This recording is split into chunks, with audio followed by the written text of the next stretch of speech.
ఎన్నికలలో గెలిచేందుకు సూపర్ 6 అంటూ హామీలు ఇచ్చిన చంద్రబాబు ముఖ్యమంత్రి అయిన తర్వాత హామీలు అమలు చేయకుండా ప్రజలు మోసం చేస్తున్నారని పి గన్నవరం నియోజకవర్గం వైఎస్ఆర్సీపీ నూతన ఇన్ఛార్జిగా ఎంపికైన గన్నవరపు శ్రీనివాస్ ఆరోపించారు. పి గన్నవరంలో జరిగిన వైఎస్ఆర్సీపీ విస్తృత స్థాయి సమావేశంలో ఆయన మాట్లాడుతూ తొలుత సామాన్య కార్యకర్తగా ఉన్న తనని నియోజకవర్గ కోఆర్డినేటర్గా నియమించిన వైఎస్ జగన్మోహన్ రెడ్డికి పాదాభివందనాలు సమర్పిస్తూ కృతజ్ఞతలు తెలిపారు. రాష్ట్ర ఆర్థిక పరిస్థితి బాగాలేదని సంక్షేమ పథకాలను అమలు చేయలేను అంటూ ప్రజలు మోసం చేస్తున్న చంద్రబాబుపై కూటమి ప్రభుత్వంపై ప్రజలు పోరాటాలు చేయాలని పిలుపునిచ్చారు. 14 సంవత్సరాలు ముఖ్యమంత్రిగా పనిచేసిన అనుభవం ఉన్న చంద్రబాబుకు ఎన్నికల ముందు మన రాష్ట్ర ఆర్థిక పరిస్థితిపై అవగాహన లేదా అని ఎద్దేవా చేశారు. ఫీజు రియంబర్స్మెంట్ ను అమలు చేయకుండా పేద బడుగు బలహీన వర్గాల విద్యార్థులను ఇబ్బందులకు గురి చేస్తున్నారని వచ్చే 5వ తేదీన వైఎస్ఆర్సీపీ పార్టీ అధినేత వైఎస్ జగన్మోహన్ రెడ్డి ఆదేశాల మేరకు ఫీజు పోరు పేరిట పోరాటాలకు సిద్ధమవుతున్నామని ఆయన తెలిపారు. ఇంకా ఈ కార్యక్రమంలో జిల్లా పరిషత్ చైర్మన్ విప్పర్తి వేణుగోపాలరావు, మాజీ ఎమ్మెల్యే పాముల రాజేశ్వరీదేవి, రంగారావు, నియోజకవర్గ వైఎస్ఆర్సీపీ పార్టీ నాయకులు, కార్యకర్తలు పెద్ద ఎత్తున పాల్గొన్నారు. ఇంకా ముందడుగేసి చంద్రబాబు నాయుడు గారు అయితే ఇంకా ఈ యొక్క ఆంధ్ర రాష్ట్రంలో 16 లక్షల వేల కోట్ల రూపాయల అప్పులున్నాయని చెప్పడం జరిగింది. మరి మొన్న మీరు ప్రభుత్వం ఏర్పడినప్పుడు ఎందుకు బడ్జెట్ ప్రవేశపెట్టలేదు? మీరు ఎందుకు ప్రవేశపెట్టలేదు? మీ డొల్లతనం బయటపడుతుంది, మీ తప్పుడు ప్రచారం బయటపడుతుంది, ప్రజలు గమనిస్తారు. ఎంతో మంది ఆర్థికవేత్తలు, చాలా మంది మేధావులు ఆంధ్ర రాష్ట్రంలో ఉన్నారు. వాళ్ళందరూ గమనిస్తారనేటువంటి ఉద్దేశంతో ఓటాన్ అకౌంట్ బడ్జెట్ అనేది ప్రవేశపెట్టి ఆ నిందంతా కూడా మా అధినాయకులు జగన్మోహన్ రెడ్డి గారి మీద పెట్టడం జరిగింది. మరి ఇది ఎంతవరకు సబు, ఎంతవరకు మీరు ఆలోచించండి. ఈ యొక్క ఆంధ్ర రాష్ట్ర ప్రజలందరూ గమనిస్తున్నారు, ఆంధ్ర రాష్ట్ర ప్రజలందరూ చూస్తున్నారు మీరు చేసేటువంటి పాలన, మీరు చేసేటువంటి విధానం, మీరు చేసేటువంటి కార్యక్రమాలు. మరి మీరేమన్నారు? రైతులకు అన్నదాత సుఖీభావ అనేటువంటి కార్యక్రమాన్ని మీరు తలపెడతానన్నారు. ఈవేళకి ఇవ్వగలిగారా? ఒక పెన్షన్ స్కీమ్ అనేది, వెల్ఫేర్ స్కీమ్ అనేది నడిపిస్తున్నారు తప్ప మీరు ఇచ్చేటువంటి పథకాల్లో ఏది కూడా నిజాయితీ లేదు. నిజాయితీ లేకుండా మీరు ఇలా పబ్బం గడుపుతూ, కాలం గడుపుతూ, లేనిపోని ప్రచారాలు చేస్తూ ఎదుటివాడి జగన్మోహన్ రెడ్డి గారి ప్రతిపక్ష పార్టీ మీద నిందారోపణలు చేయడానికి ప్రయత్నం చేస్తున్నారు తప్ప మరొక పని అంటే మీకు లేకుండా పోయినది. మీరందరూ ఆలోచించండి. ఈ యొక్క ప్రజలందరూ ఆలోచిస్తున్నారు, ఈ ప్రజలందరూ చూస్తున్నారు.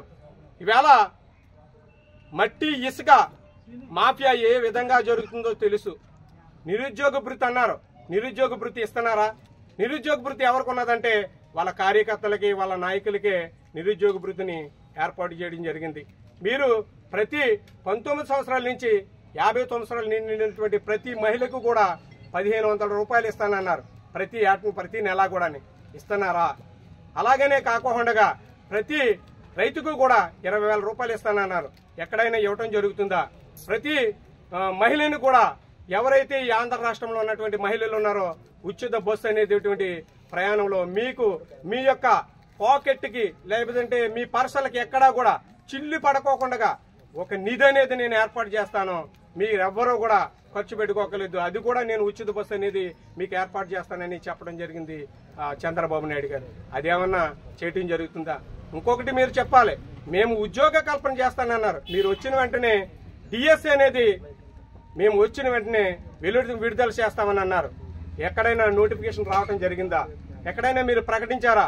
20,000 ఉద్యోగాలు, 20 లక్షల ఉద్యోగాలు మీరు నియామకం చేస్తానన్నారు. ఎక్కడైనా చేయటం జరిగిందా? మీరు ఒకసారి అందరూ కూడా గమనించాలి. ఇంకో విషయం ఏమిటంటే, మరి మీ యొక్క చంద్రబాబు నాయుడు గారు మరొక మాట చెప్తున్నారు. నేను దాహోస్ వెళ్ళి నిధులు తెచ్చేసానన్నారు. ఇక్కడ నిధులు తేటానికి ఈ రాష్ట్రంలో పారిశ్రామికతలు రావటానికి చాలా భయపడుతున్నారు. ఎందుకు భయపడుతున్నారు?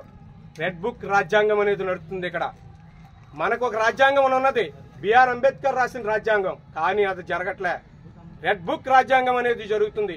ఈ రెడ్ బుక్ రాజ్యాంగం ద్వారాగా ప్రజలను ఎంతో మందిని అణచివేయడం జరుగుతుంది.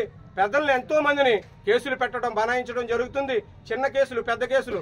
కనీసం సోషల్ మీడియాలో భావి స్వతంత్రానికి కూడా నోచుకోలేనటువంటి పరిస్థితుల్లో ఇవాళ చాలా మంది మరి సెంట్రల్ జైల్లో మగ్గడం కూడా జరుగుతుంది. మరి ఇది రెడ్ బుక్ పాలన కాదా? రెడ్ బుక్ పాలన కాదా? మీరు రెడ్ బుక్ పాలన తీసుకొచ్చి భయభ్రాంతులకు గురి చేస్తున్నారు. వైఎస్ఆర్ కాంగ్రెస్ పార్టీ కార్యకర్తలు కాదు తిరగబడే రోజు, ప్రజలందరూ తిరగబడే రోజు వస్తుంది. ప్రజలందరూ తిరగబడి మీ యొక్క కార్యాలయం, మీ కార్యకర్తల్ని, మీ నాయకుల్ని తిరగబడి కొట్టే రోజు వస్తుందని సభాముఖంగా నేను తెలియపరుచుకుంటున్నాను. ఎందుచేతనంటే మీరు ఈ యొక్క పి గన్నవరం మండల నియోజకవర్గాన్ని చూసుకుందాం. సిఆర్జెడ్ లో ఉన్నది. ఈ సిఆర్జెడ్ లో ఉన్నటువంటి ప్రాంతంలో కూడా ఏ రకంగా కూడా మరి మట్టి ఇసుక మాఫియా జరుగుతుందో మీ అందరికీ తెలుసు. మీరందరికీ తెలుసు. వారి యొక్క కూటమిలోనే, వారి యొక్క కూటమి పార్టీకి సంబంధించినటువంటి నాయకులే మరి గౌరవ అంబేద్కర్ కోనసీమ జిల్లా కలెక్టర్ వర్యులకి లిఖితపూర్వకంగా కంప్లైంట్ ఇవ్వడం కూడా జరిగింది. మరి ఇదంతా కూడా ఎవరికి లబ్ధి చేకూరుస్తున్నారు? ఎవరికైనా నిరుద్యోగులకు ఇస్తున్నారా? నిరుద్యోగం అనేది ఎక్కడా కూడా ఏ రకంగా కూడా ఆయన కల్పించట్లేదు. వాళ్ళ యొక్క కార్యకర్తలకి, వారి నాయకులకి ఆయన కల్పించడం జరుగుతుంది. అట్లాగనే కాకుండా మన గౌరవ మా ఐదు నాయకులు జగన్మోహన్ రెడ్డి గారు ఫిషింగ్ హార్బర్లని, అలాగే షిప్ హార్బర్లని ఇన్నట్లలో కూడా ఆయన ఏర్పాటు చేయడం జరిగింది. దాని ద్వారాగా ఎంతో మంది నిరుద్యోగ యువకులకు ఉద్యోగ కల్పించాలనేటువంటి సదుద్దేశంతో ఆయన యొక్క అటు ఓడల రేవులను, ఇటు హార్బర్లను కూడా నిర్మాణం చేస్తే దానిని ప్రైవేటు వ్యక్తులకి ఈవేళ ఇప్పుడున్నటువంటి కూటమి పాలన అధ్యక్షులు చంద్రబాబు నాయుడు గారు ఆయన పూనుకోవటం జరుగుతుంది. అలాగనే కాకుండా మనకు మెడికల్ కాలేజీలు ఉన్నవి. ఆ రోజు ఉన్నటువంటి ముఖ్యమంత్రి వర్యులు జగన్మోహన్ రెడ్డి గారు, మా అధినాయకులు జగన్మోహన్ రెడ్డి గారు 17 కాలేజీలకు రూపకల్పన చేస్తే దాంట్లో సుమారుగా 7 కాలేజీలని పూర్తి చేసిన దాఖలాలు ఉన్నవి.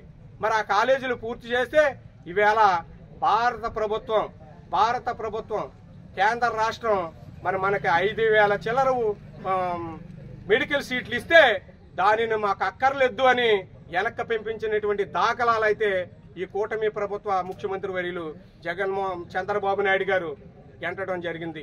మరి అది ఎలా నిరుద్యోగులకి, మరి ఇక్కడ ఉన్నటువంటి పేద బీద బడుగు బలహీన వర్గాల వారికి వాళ్ళ నోట్లో మట్టి కొట్టినట్టే కదా. వాళ్ళ చదువుకున్న చదువుకి ఎక్కడా కూడా మరి వాళ్ళని వెనక్కి పంపించడమే కదా.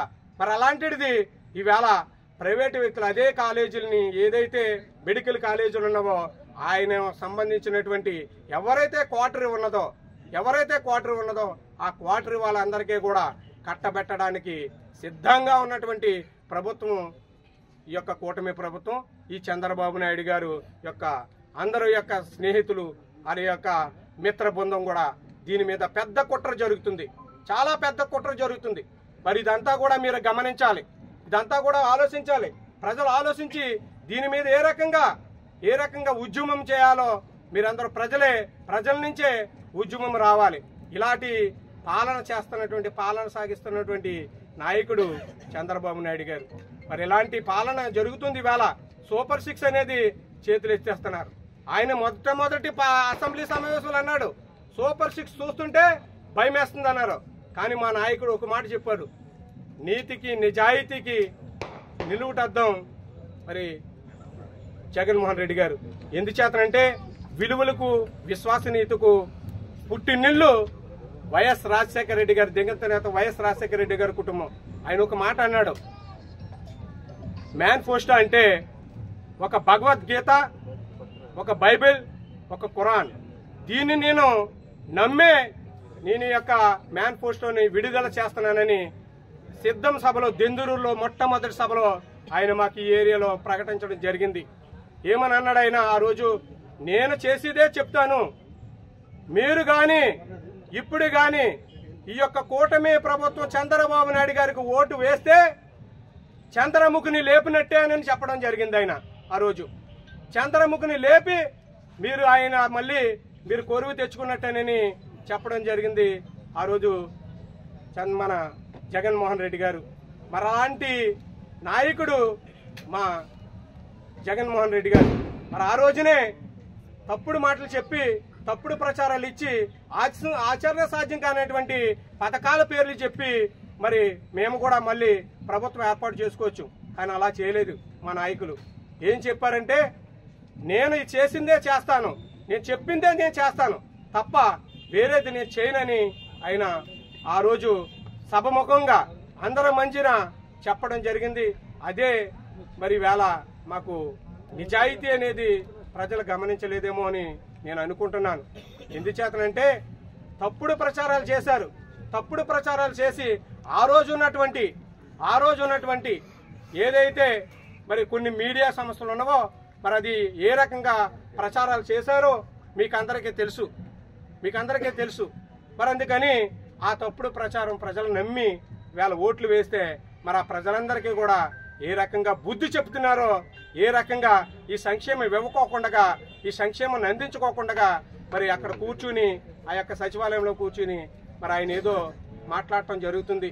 మరి అలాంటిది ఈవేళ మీరందరూ గమనించండి. రాబోయే కాలంలో మరి ప్రజలందరూ కూడా తిరగబడే రోజు వస్తుంది. మీరు సిద్ధంగా ఉండండి. అట్లాగనే కాకుండా మా యొక్క అధ్యక్షులు జగన్మోహన్ రెడ్డి గారు ఒక పిలుపు ఇవ్వడం జరిగింది.